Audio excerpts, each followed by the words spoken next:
Imagine being called garbage by the very person who's supposed to protect you, on your birthday. That was the moment I realized my father wasn't just cruel, he was a monster. What he didn't know was that the scars he left behind would become the very weapon of his downfall. If you've ever felt powerless in the face of injustice, this story will hit home. Hit that like button, subscribe, and stay tuned, because what starts as years of abuse ends in one of the most satisfying moments of revenge you'll ever hear. I used to believe my father was a hero. When I was a kid, people called him charming. A great chef. A man who could do no wrong.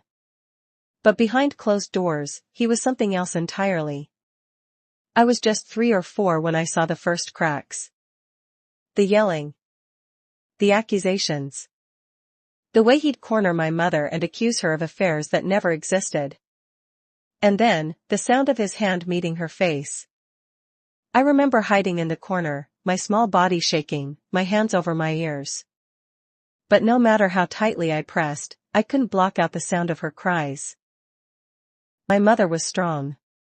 Stronger than I can even put into words. But she carried that pain alone. Until one day, she couldn't anymore. On August 15, 2012, my mother ended her own life. They told me she was gone. But deep down, I already knew why. She had been fighting a battle no one else believed existed. And that's when the monster turned his full attention on me. My older sister escaped. She ran away, and honestly, I don't blame her. But I was stuck. Stuck under his roof, stuck under his rules, stuck with his fists and his words cutting deeper than any blade. And the worst part? No one believed me. To my family, he was a saint. A charming man. A successful chef who traveled abroad. When I showed my scars, they shook their heads and said I was making up stories. Do you know how it feels when your own family denies your pain? It's like being trapped in a burning house, screaming for help, and everyone outside just waves, smiling, pretending they can't see the flames. I endured that for 20 years. And then came my 20th birthday. I wanted it to be different. Just one day where I could forget. So I celebrated quietly at a small cafe with my cousin, the only person who ever truly believed me. That's when my phone buzzed. It was him. My father.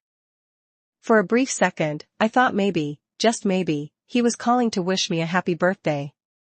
But instead, his voice dripped with venom. He told me I was garbage.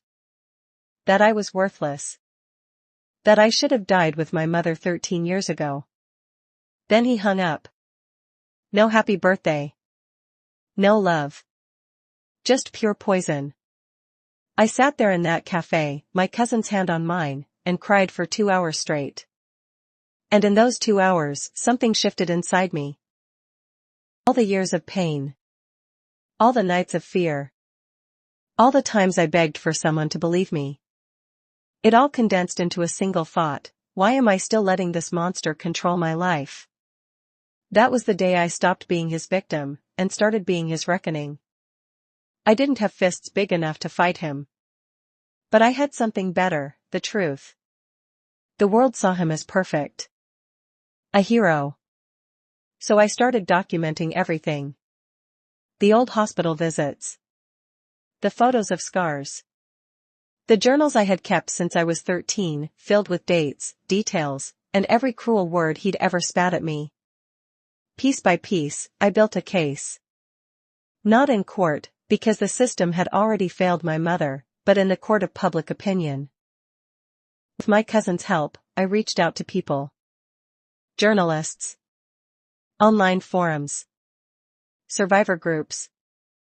And for the first time, I was heard. Slowly, his mask started to crack. Stories spread. People began whispering. The perfect chef, the family man, suddenly, he didn't look so untouchable anymore. I remember the first time he called me after the truth came out. His voice wasn't cruel this time. It was shaky. Nervous. He begged me to stop. He said I was ruining his reputation, his career, his life. Do you know what I told him? You ruined ours first. Within months, the man who had convinced everyone he was perfect was exposed. His contracts dried up. His friends stopped calling. His reputation, once spotless, was stained beyond repair. And for the first time, I wasn't the one crying. He was. Seeing the fear in his voice, the desperation, it wasn't enough to erase my pain, but it was justice. Sweet, undeniable justice. People always ask me if I regret it. If maybe I went too far. But here's the truth, sometimes, revenge isn't about hurting back, it's about reclaiming your voice. And after 20 years of silence, I finally found mine. If this story gave you chills, smash that like button and share your thoughts in the comments. What's the most satisfying revenge you've ever witnessed? And don't forget, subscribe for more stories where justice finally gets served.